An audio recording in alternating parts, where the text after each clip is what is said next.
Hello, fine folks, and welcome to Booghy Plays. Today I'm playing again with the questions. I'm interviewing someone, and today is the designer of well-known games of Dungeon Bazaar and Squadro or Squadro Autor or Sheepland or better known games like Teotihuacan City of Gods or Tekhenu or Voyages of Marco Polo. And he is Daniele Tascini. Welcome, Daniele, to Booghy Plays. Hope you are fine. How are you this afternoon? Hello, hi.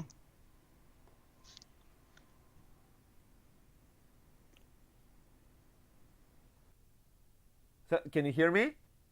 There's You hear something. me? Yeah, Now, I now hear I can you. hear. Oh, okay. It stopped for a while, the connection. So, benvenuto. In italiano is Booghy si gioca, se gioca. Okay, thank you for inviting me. Uh, Sorry, I have a problem. I hear the live video coming later to Yeah, me. So I, yeah. No, close the live video because no, not close the sound on the live I video. So close the sound on the live video, and we stay. yeah, exactly. And now we stay live. Welcome to my virtual game room and my virtual comfortable chairs. I hope you are feeling comfortable. Um, I'm sorry. Hello. Um, how are you? First, this is the first question of the day. I'm I'm good. How is life in Italy? It's okay. It's okay. Is it? It's hot. Working. Working. Well, you've told me that you're in Porto San Giorgio. That's a very beautiful area in Italy. So I don't think you're that bad. No, I don't complain. I can go to the beach to swim after the interview, so Yeah, I'm not that's nice. complaining. I have a few questions which I would like to ask you today. And we're going to go a bit through, let's say, your journey to become a gamer. But first, Daniele, uh, where were you born? I was born here. Yeah, I was born in Italy, in this area, in the area I live. In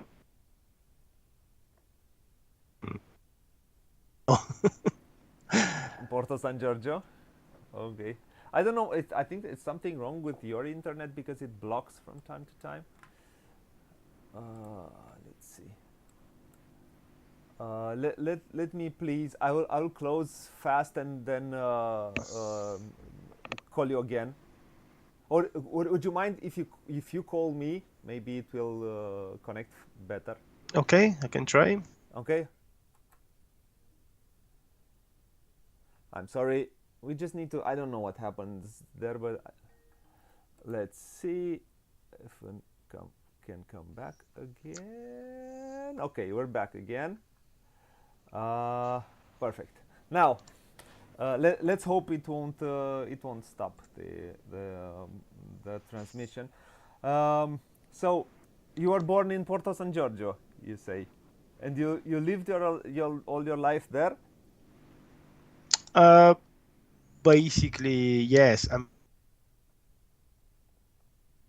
mean, I was working at university in Macerata, which is a close town, and so uh, yeah, not for work for many activities, but I was living here in the area all the time.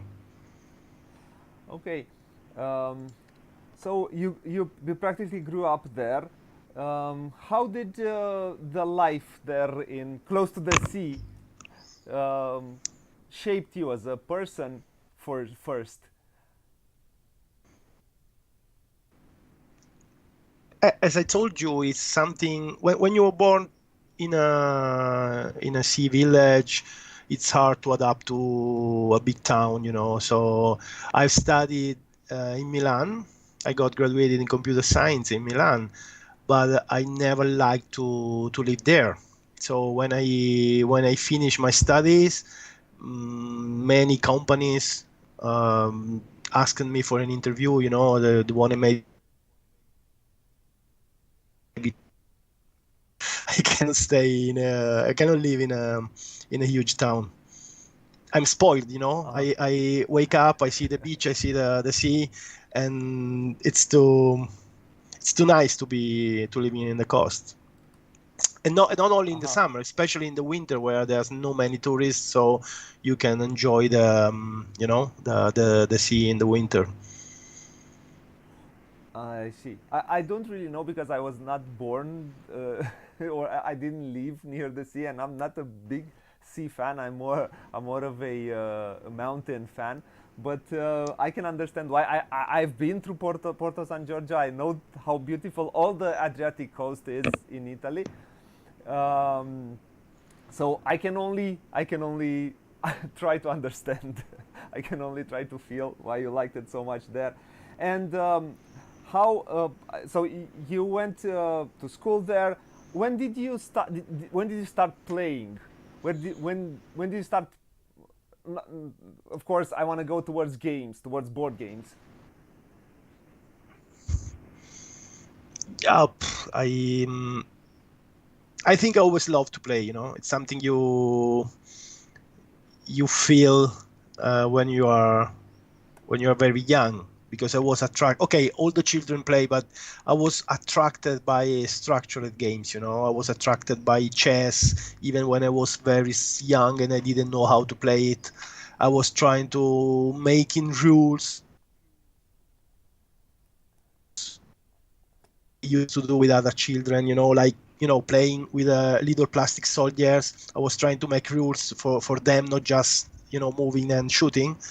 And so I guess, as I said many times in the interviews, I guess there was something inside me since the beginning. So probably that was what I was programmed for. You are at 4 years age. From there, from then you for started. for for inventing games. You are programmed for inventing games since you're a child. Yeah, yeah, Um, that's s- s- so. Yeah, uh, of course, I got into board game when I knew my colleague, my friend Simone Luciani. He was already into board gaming. Uh, Before that, I was just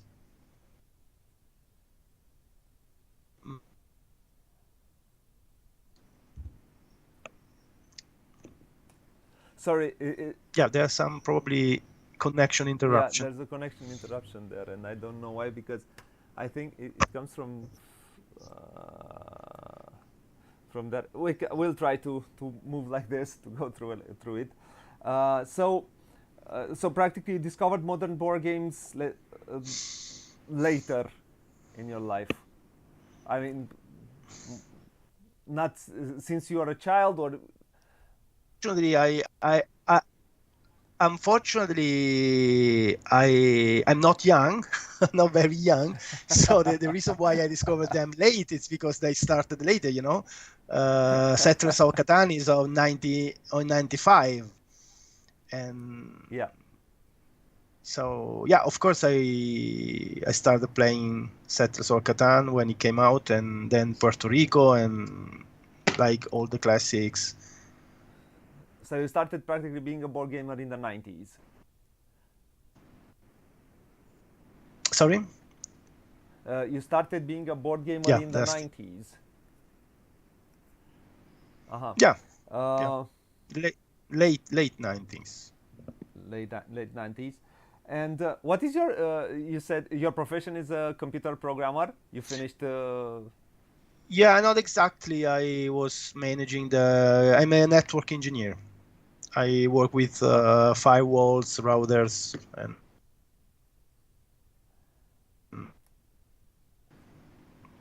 And you still work today with these, or you have you just work as a I professional board game designer? I still work. I'm part time there. I go to university only 2 days a week. I had the idea of totally quit it, but then it came the COVID, all these crises, and who knows? It's weird. It's Yes. We really don't know where we are going to. Because to me, of course, my main profession now is the game designer. The most of my time is dedicated to design games, and also the most of my income. So university is just something I go once in a while, but we will see. Oh. So you're practically also a professor today. That's what you're saying. Um, so when did you do the transition for? When did you have that crave? Okay, I like playing games, but I also like to design games and to design them professionally. When did you make the switch? Yeah, I was partially starting answer this question earlier. That's probably something was inside me even when I didn't realize it. Yeah, probably. I Yeah. had many ideas. I invented games, but just nobody told me that could be.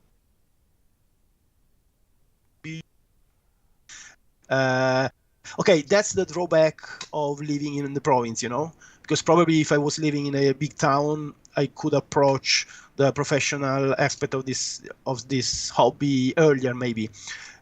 So it happened when Simone told me that he was trying to do that because he was already into it.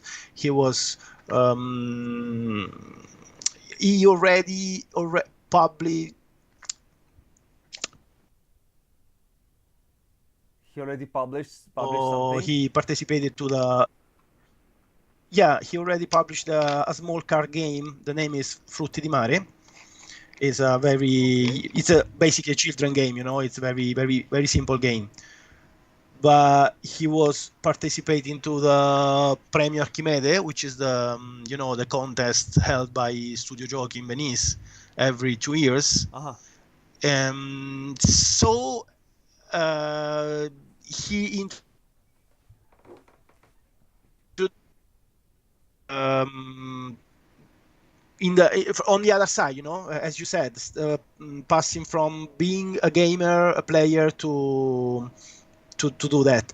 But probably the turning was when okay, we have been to play an important Italian tournament as players, gamers, and we won it. So we went to Essen first time to the European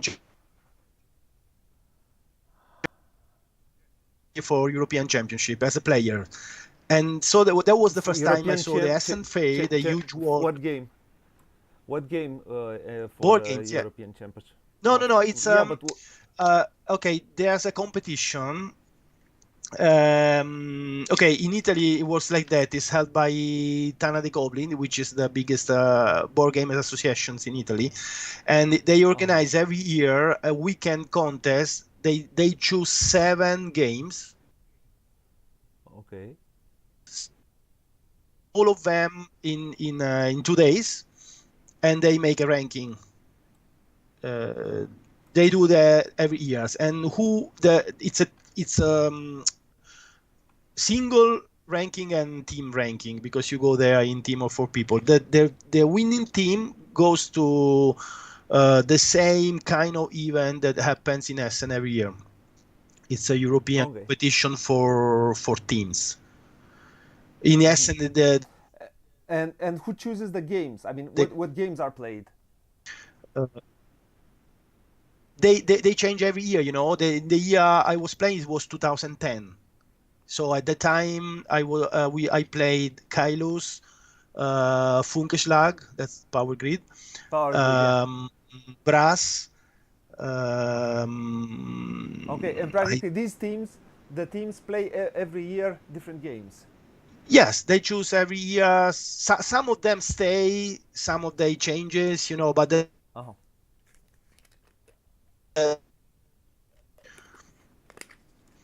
of course in the further years they introduced it in the competition some of my games. They played Tolkien, they played, but of course I never been there anymore.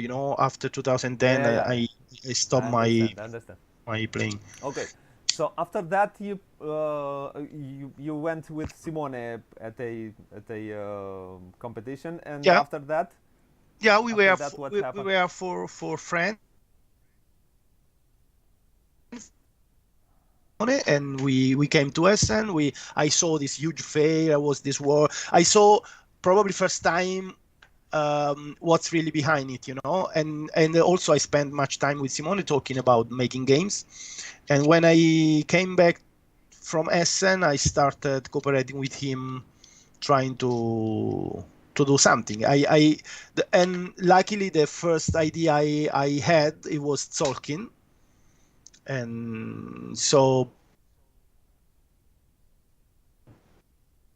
was also my first published game and first successful game. Successful game, yeah. Who came with the idea for Tolkien? Who came with the idea of making the wheels? And Yeah, were the me. wheels? Me, all the games I did, it was from my idea. I mean, I always cooperate with someone else, but I always start from. I since Tolkien on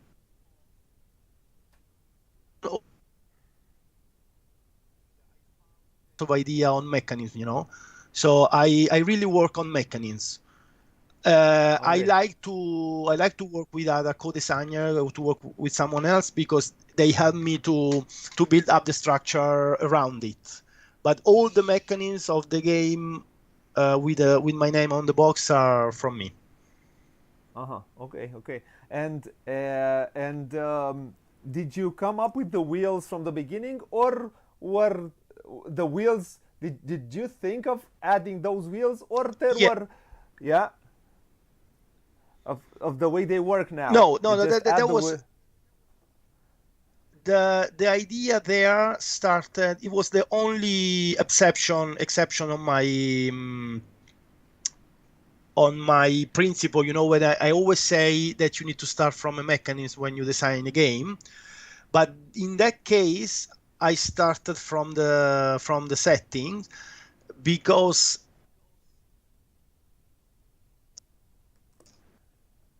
I was really amazed by the Mayan calendar, the mechanism, a true mechanism. And into my mind, I always said I really want to make a game out of it, because it really looks like you need to use it. This Mayan calendar, I was studying it, reading some books. I was so amazed by that. So not only I started with the gear, but I didn't attach the theme later. That was the only time in which I really started with the Mayan calendar. And I was uh-huh. this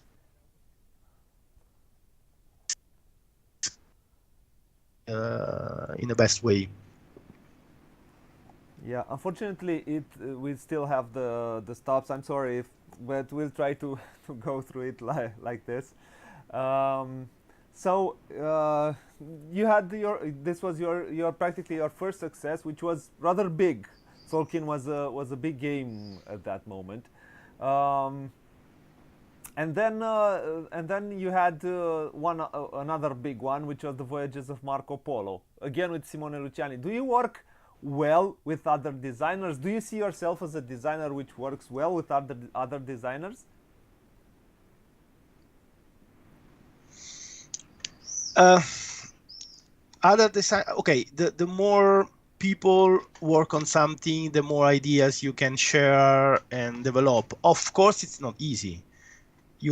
There are pro and versus, I like to work with other designer because it's stimulating. uh, work. You can have some idea when one of the two got stuck with something. But of course, it's hard job to take agreements, to go through different ideas. So with Simone has been very, very hard, because Simone is very different person from me, at 360 degree as a personality, as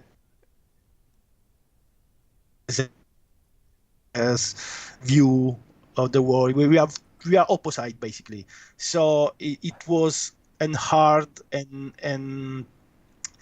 and consuming work together, and that's why we ended up split up, because it was really exhausting. But probably because of that, we probably came with the best products together. Games. Yeah, Yeah. because Yeah. it Yeah. was it was really a distillation of.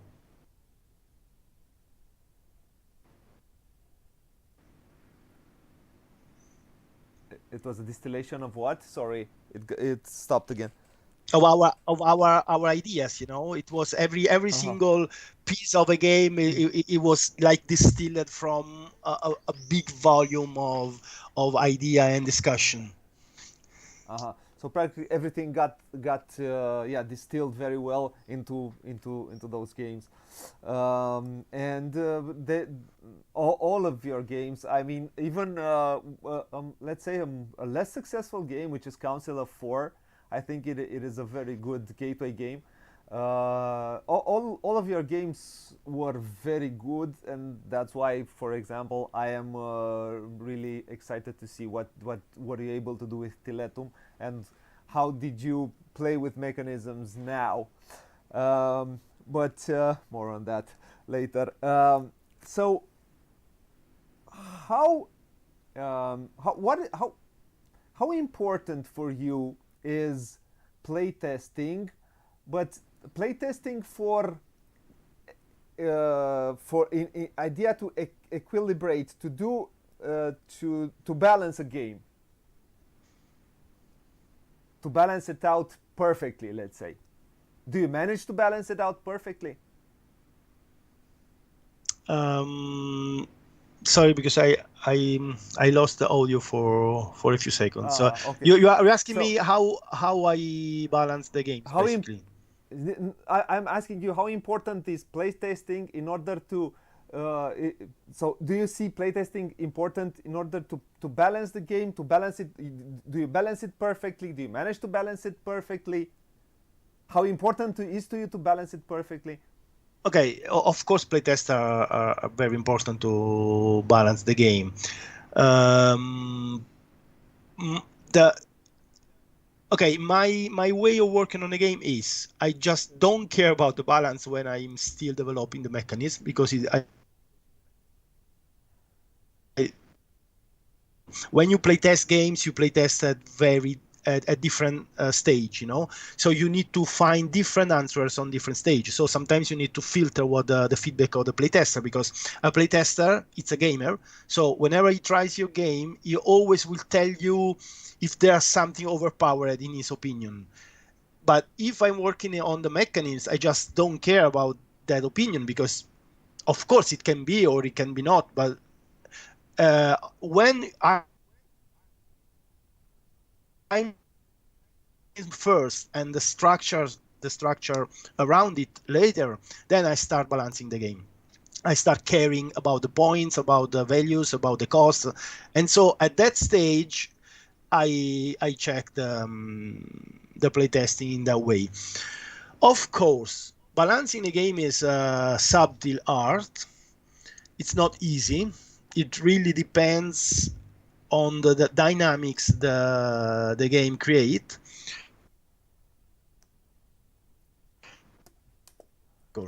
So I got some issue in balancing games, because one of the main job on that should be done by the publisher, because the publisher made many more playtests than the designer can do. I can make maybe dozens of playtesting, but the publisher can make hundreds, because he has playtesting groups and other people doing involved. So on one way, I really need a publisher to session to balance the game. On the other side, it's also an issue because then the publisher goes with its own idea on balancing the game. And sometimes it doesn't realize designer choices needed to balance the game in a dynamic way, not mathematical. I can give you an example of what I'm talking about if you are interested. Otherwise, Yeah, I talk too much, maybe. No, of course, please. I think some of the viewers will be interested to understand how. Yeah, go with Theo.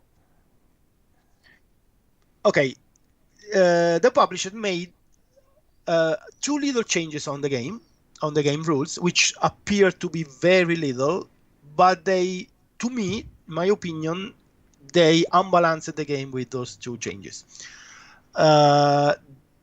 The first thing is adjusting the points on the if you see the official rules on the pyramid levels. Okay, yes. If you see the rules, you get 1 point for the first level, 3 points for the second, 5 points for the third, and 7 for the fourth, other than the points you get from the symbols, so as a base. Okay. In my original game, and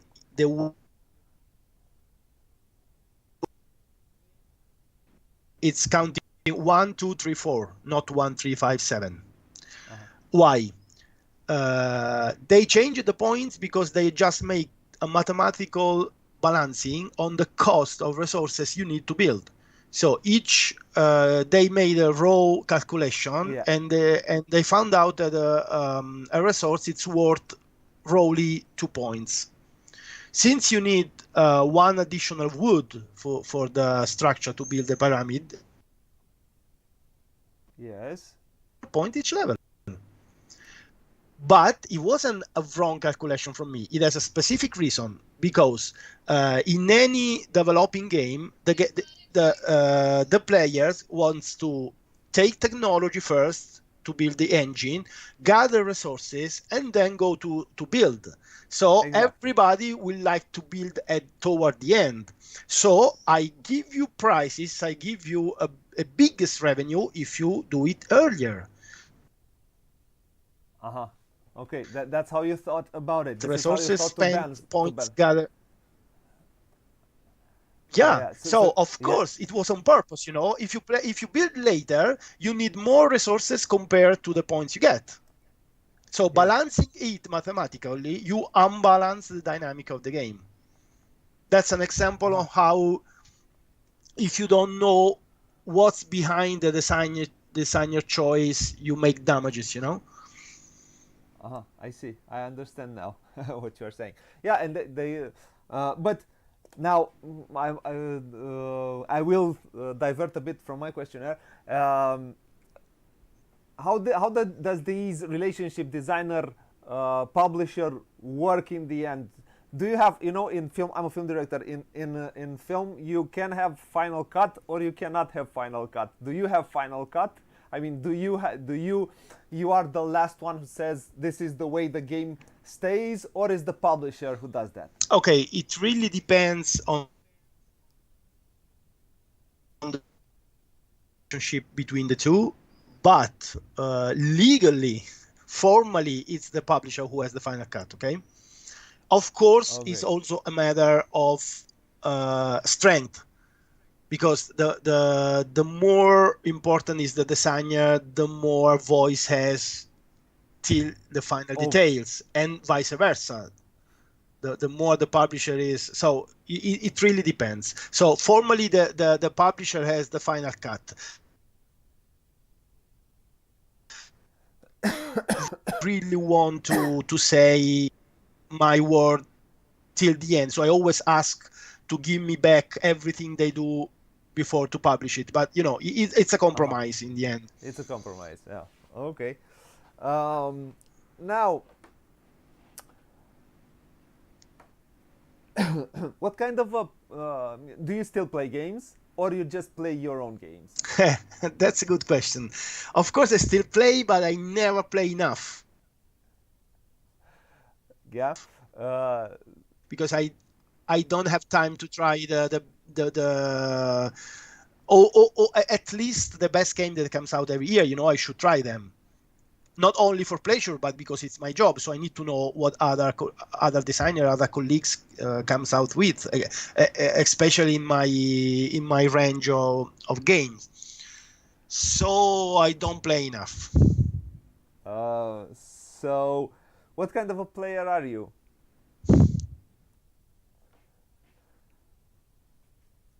What do you mean? What kind of games do you like? Do you like Yeah. casual? Do you like the type of games you design, or do you like play maybe lighter games Oh or no. heavier games? Of course. I don't think one can make games he doesn't like. Or at least maybe Yeah, maybe someone can. I don't argue on that. I can't. So to me, yeah, but you're Italian. I games I like to play. So as you can Yeah, imagine, that's my range of game from medium to hard. too hard. Yeah, I actually and I started making games because I didn't like most of the game I was playing. So I basically I do what I do what I would like to play. So no wonder I love playing my games, but not because somebody okay. It's yours, no? So of course you like your game. No, it's not that. It's that I really design the game in the way I like to play. Somebody doesn't do that. Somebody look at the market. See, the market would like this, so I do this. I'm not able to that. Sorry, I'm not able to follow the market. I really do what I like to play. yeah, in a way, it's well, Fellini did the films he wanted to see. So okay, that's good. So yeah, that's right. This is what an artist does, and You board games are a form of art. Sorry. Yeah, I agree. I agree. Now I Uh, can tell you a short story about I was I was dealing with CGA, which is a great publisher, very very talented and successful publisher. And yeah, I remember discussing with Peter Murmak, which is the CGA boss, and he was telling me exactly this concept.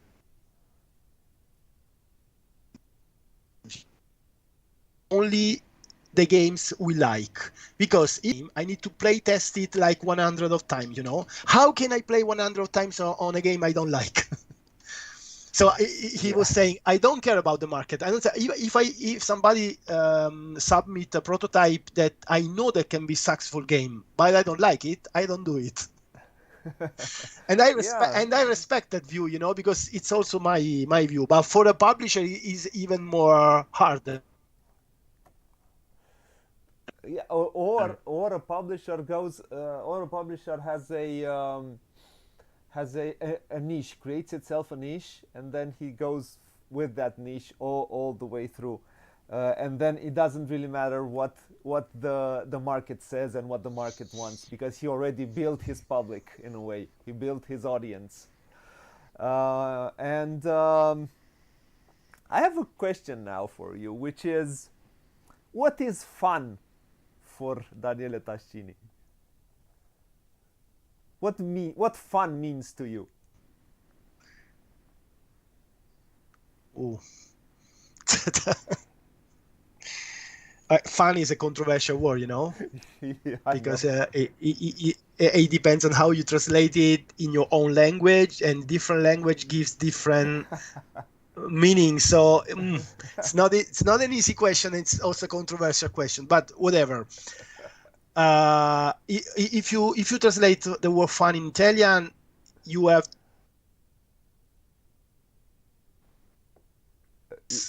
one fun means when you laugh or something. So something is funny when you laugh at it, you know. So a comedian is funny. You Yeah, yeah. you are funny, and one other translation is enjoying. Yes. So we say I'm having fun, not because I'm laughing at something, because I'm enjoying something. So on that meaning, um,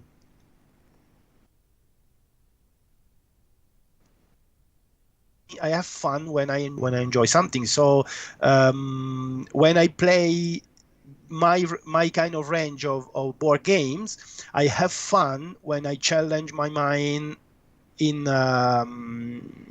optimizing my choices, in you know, say Yeah, I I like interesting mechanisms of them, and then see the result of your. This is a challenge for the brain. I enjoy this challenge, so I can say, oh, I had fun playing that game. yeah. So a challenge for you is fun. Yeah, A challenge and going deep on something, going deep with your going your thoughts into a game and trying to solve a puzzle for you is fun. It's very enjoyable. yeah, I think That I puzzle. Sorry. have no adding one. I mean, what you say, it's true, and I think that's the kind of fun have my fan, you know, the people who like my games. I think they have similar mind, you know, because if they like my games, they probably have fun in doing that. Yeah, but I am asking because fun is different to different people. Yeah, And this is why the question is asked towards you. So what is fun to you? It is important because fun to you, this fun might be fun for you and maybe for me, but not for somebody else. Somebody else doesn't find fun in that, yeah, right. finds fun in something else. So well, now I have a question, another question, which is what is or which is the most played game of yours? What game did you play the most? On mine, Yeah. um, the okay, one of the problem I have is that I spend so much time that most of the time I don't play the game anymore once it came out, you know. Also because I'm working on the next one. So most of my games, okay, my last game, Tabannusi, I have only one copy because they didn't send me the others, and it's still sealed. So I never played my last game after the publishing. And so probably the game I played more, I was so happy that I keep playing it with all the friends and everybody. Which game was But that? all Because the it other stopped. games are, sorry. Which game was that? Because it stopped again. Which game Oh, is the most played? Solkin probably because Solkin, it Solkin. was the first one, and when it came out, I was so happy over the success that I keep playing that with friends and with other people. Uh huh. But Oh, okay. all the Council of Four as a gateway, you know, to as introduction for player who wants to try something a bit more challenging but not too much complicated. Yeah, yeah. But what is the most played game which is not yours? Which I uh, The game I played most is definitely Terra Mystica. Terra Mystica? Before being a game designer, it was Kailus, and now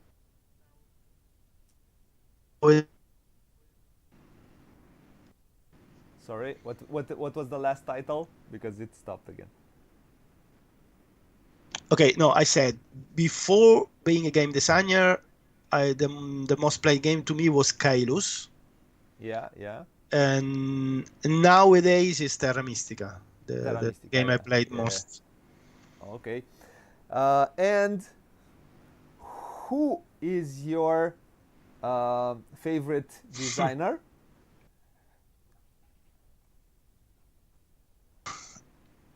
there are lots of designers I appreciate.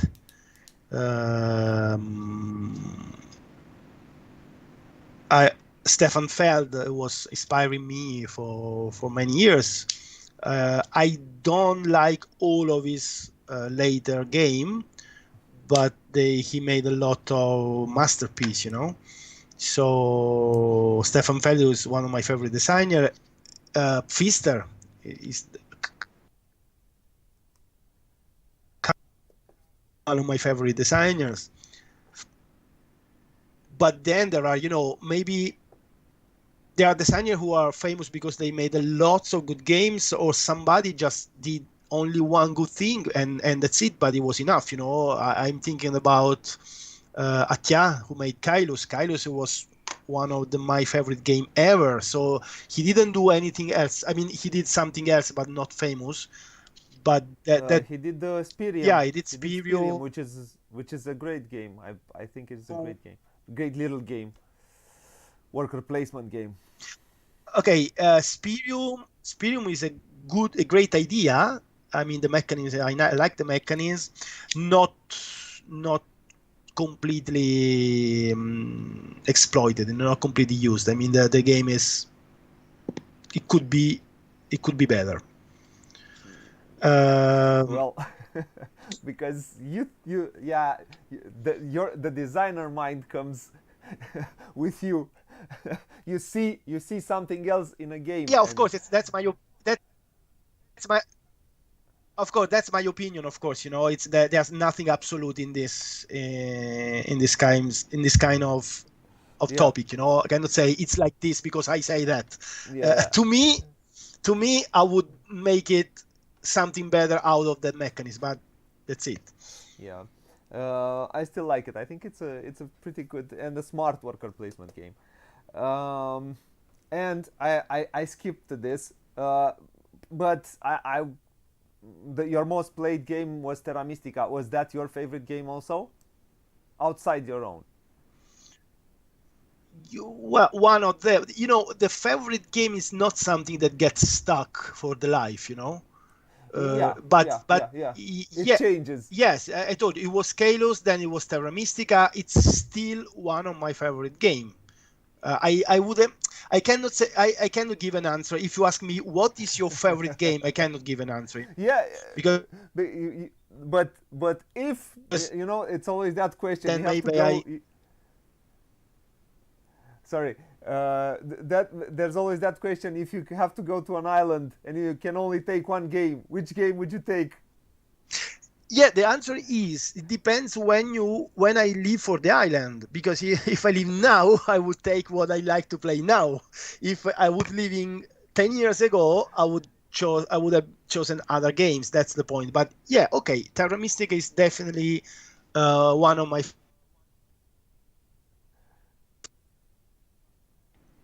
You would take it to the island. No, because when you go to an island, you have to think, how much would I stay there?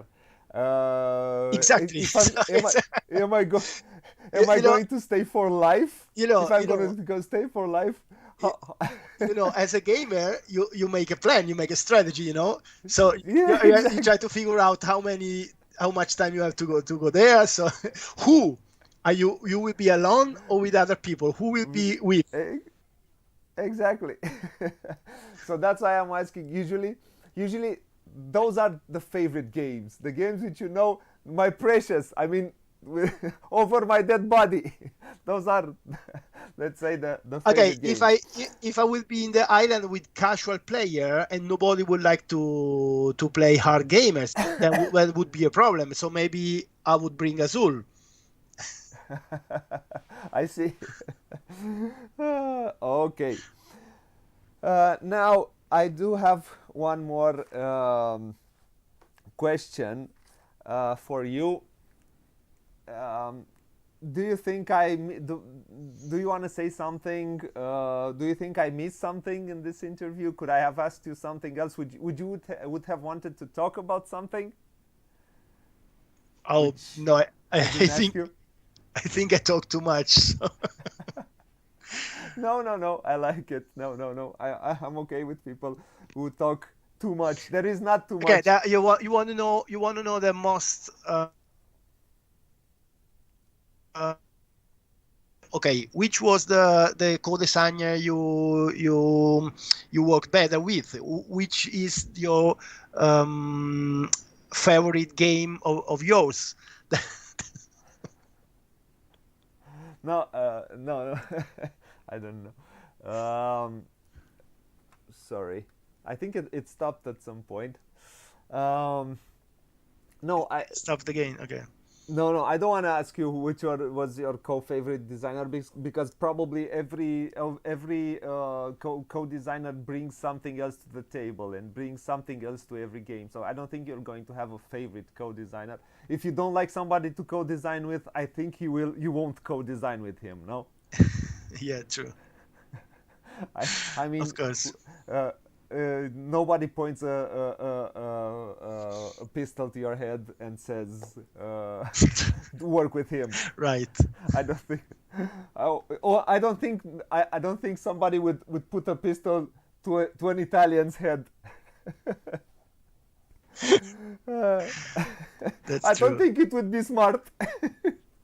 Now, I want to go into that, because I asked these questions of what is your favorite game, or what is your favorite designer, because in a way that tells us about what kind of a gamer and what things do you like as a designer, because designers are most of the time behind a wall. They are the people who creates these games, but they don't talk enough about their process, about that. And I think it's important to talk a bit about these things, and let people see who you are behind that wall that is a box cover, you know. Yeah, my uh, my suffering is that our current market doesn't appreciate anymore the elegance of the mechanism, They just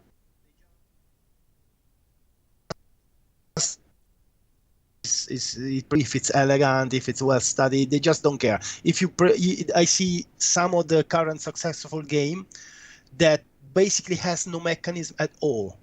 It just put things that people like to do, and they don't care about it. And this is suffering for me, because to me the mechanism is what I like more and where I work more on. I understand. Yeah, okay. Yeah, and all of the, I am a big fan of most of your games, and I have made a playthrough of Tekhenu, and I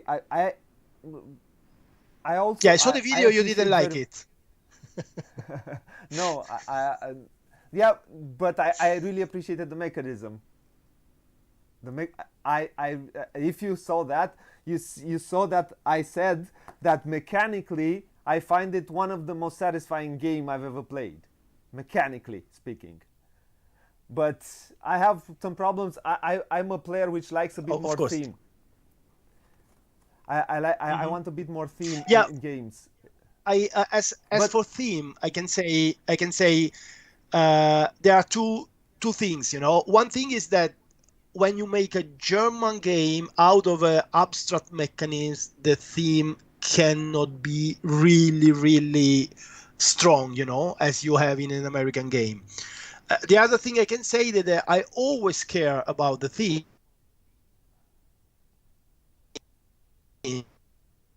Coherent elements in the game, and every mechanism I use, I try a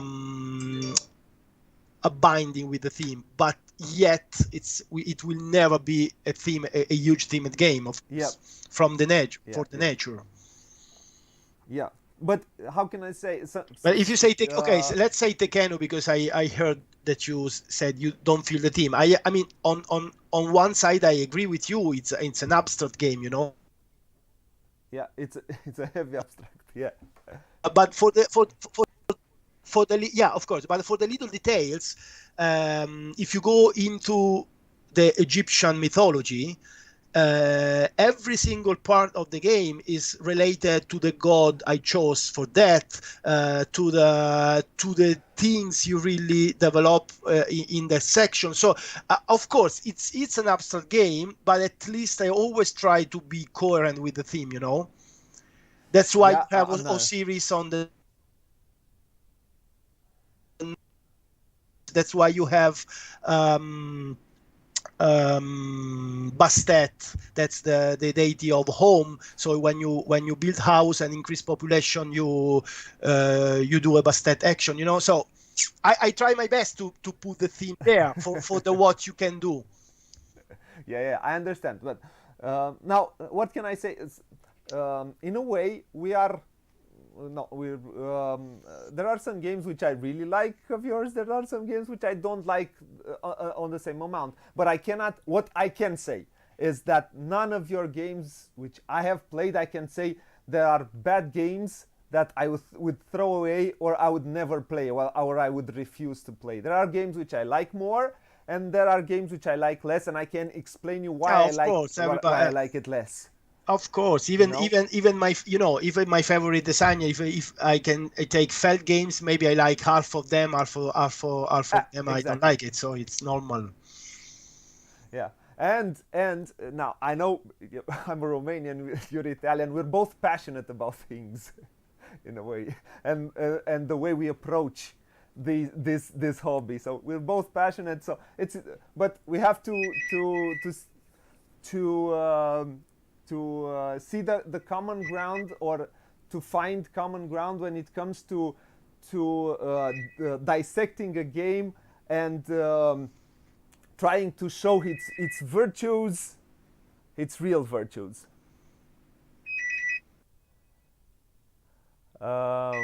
Well, I have a question from chat, which says, from one of my viewers who says, with Trismegistus and Marco Polo are two of his favorite games. What would he should he expect from Tiletum? A very short. Um, okay, I can say Tiletum is an excellent game to me. It's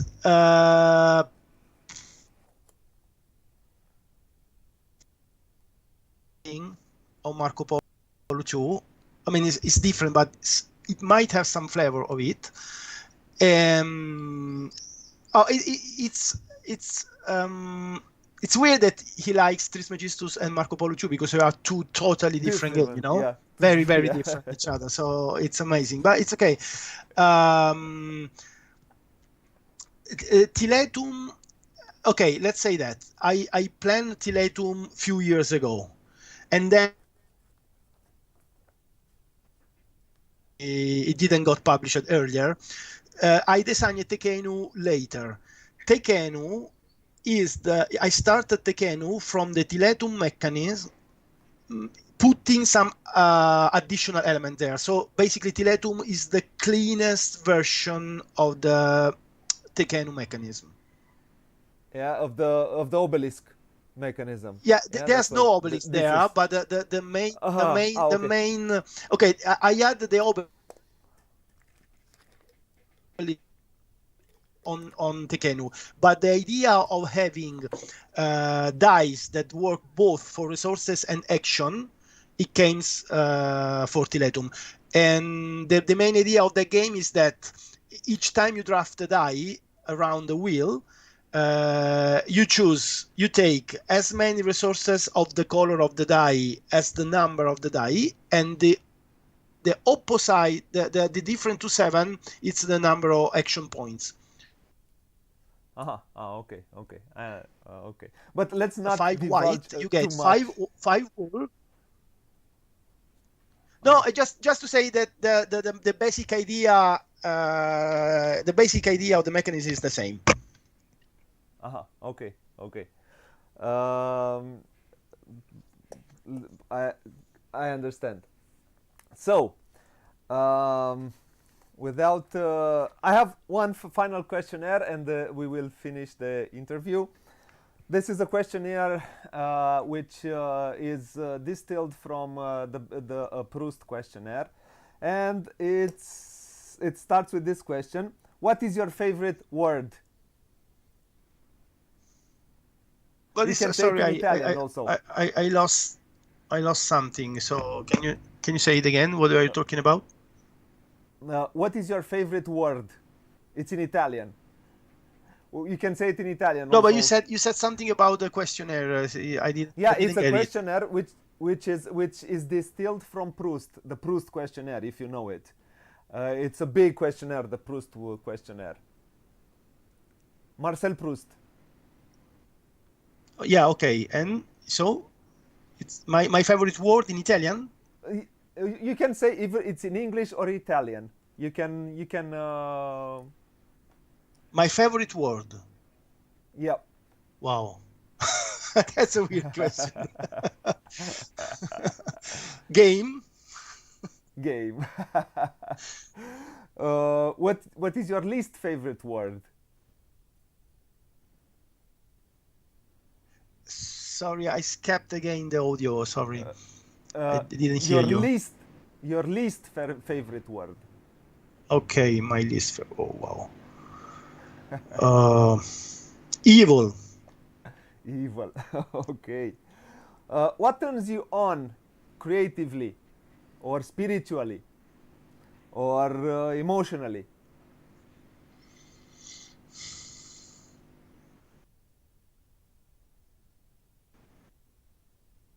Many things. It depends on the environment, In creatively when general, I make games there yeah. or What turns you on? Probably mechanisms or new mechanisms. a new mechanism or a beautiful girl. It depends on what I'm doing. What turns you off? um,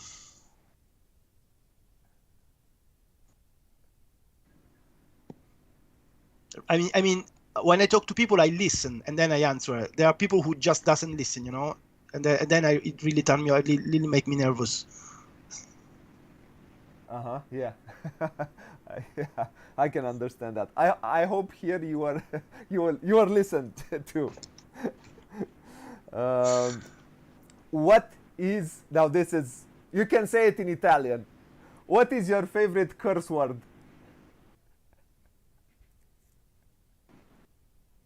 My what? Sorry, can you say it again? Your favorite your favorite curse word. Curse word? Curse word. Yeah. Um I don't get uh it. um What is a curse how is it word? I mean, curse is like, when you're cursing in when you say the F word in English, that's when you're cursing. when you say what? The F word. I, it's Uh, I lose too many words on the connection. I'm sorry. So I have really problem so to understand. cur- or curse word or swearing word. Your favorite swearing Okay. word. Now I got it. Okay, so it's bad talking, you mean? Yeah, yeah, yeah. And And we all know Italians can go long. and you want to know what is my favorite? Yes.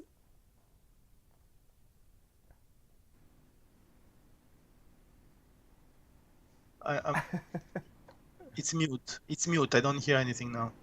Yeah, yeah, yeah, yeah, yeah, yeah, yeah.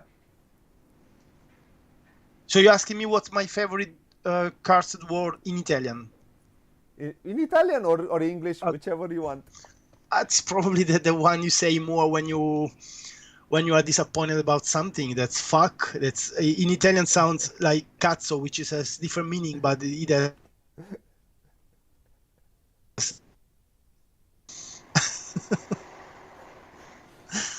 Yeah.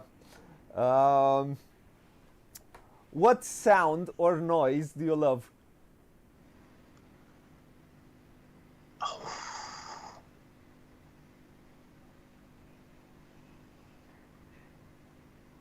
I don't know. Well, you must love something. The sound of the sea. You might love the sound of the sea. You're so close to the ocean there. To the sea, you are close. To the Adriatic. Mm-hmm. Yeah, maybe. Yes, I never thought about it actually. Never thought about it. Yeah, I like the sound of the sea. Yes. What sound or noise do you hate? Screaming, or or noisy music at high volume. Things at high volume, yeah, probably. Which profession outside the one you already do would you like to attempt?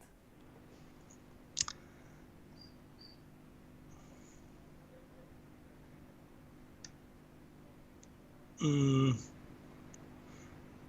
like testing mattresses. Testing mattresses. I don't know. I don't know. So you would like to test mattresses, to stay all day in a store and No, test them? that was a joke, of Yeah, course, of but course, I know. it's one of the most comfortable job, you know. It can be, yes. No, maybe I can say I did almost everything I like to do, you know. Yeah, and and it, Chose the jobs I like to do. uh-huh. Or then, what profession outside the one you have you would not like to attempt? What would you would not like to do? Oh, working in a mine. Yeah, yeah. You've done no games about this team. I have one plan. Maybe I don't know if I have time to Yeah, develop it. going into Martin Wallace territory. That would be something. Where do you say? going going into Martin Wallace territory. Yeah. Yeah, actually, if I had to take seriously the work I use in my own games, it wouldn't be nice to do that for real, you know. No, like build, yeah, probably. like building a pyramid. Yeah, yeah. It wouldn't. Yeah, it wouldn't. Now, my last question to you, sir, is, and you're Italian, you're probably Catholic. If heaven exists, what would you expect God to tell you when you arrive at the pearly gates?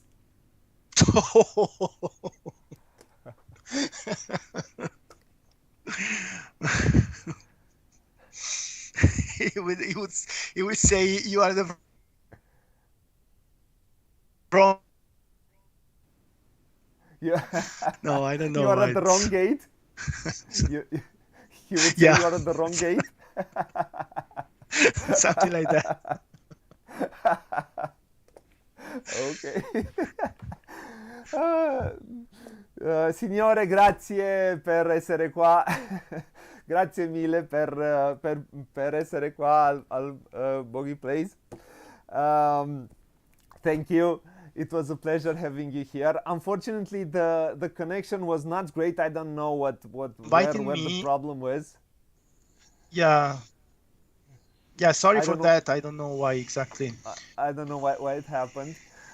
Thank you for being here, and thank you for answering my questions, which maybe some you did not expect. But I hope you felt comfortable here in our comfy gaming room and on my visual comfy chairs. Um, hope you felt fine. It was okay. It was a good experience. Yes, of course. I had fun, and you are very nice. And thanks a lot for inviting me. And I actually have several Romanian friends, which I always found nice and friendly. Unfortunately, I didn't have the chance to come back to Romania since several years, but I enjoyed it. Thank you. Thank you for coming. I will do an outro. Somebody else asked if there is a if there is a setting or a mechanism which you love and which you will use more in your future games.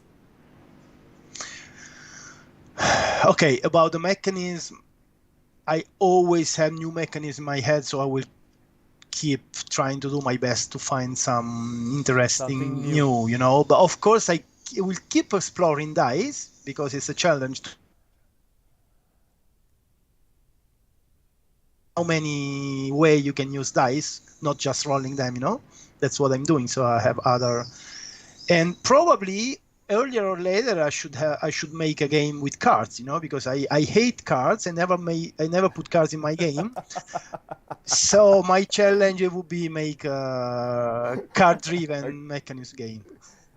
I can't wait for that. I love cards. I love cards in games. I love card-driven mechanisms. So I can't wait for that, and I can't wait to see what you will do with the mechanisms, like with a mechanism of cards. I can't wait. I'm telling you. Thank you, sir, again for this. From now on, if I'm going to have questions from chat, practically I will ask them after the interview. It was the first time when I had questions in chat. Thank you to everyone who was here.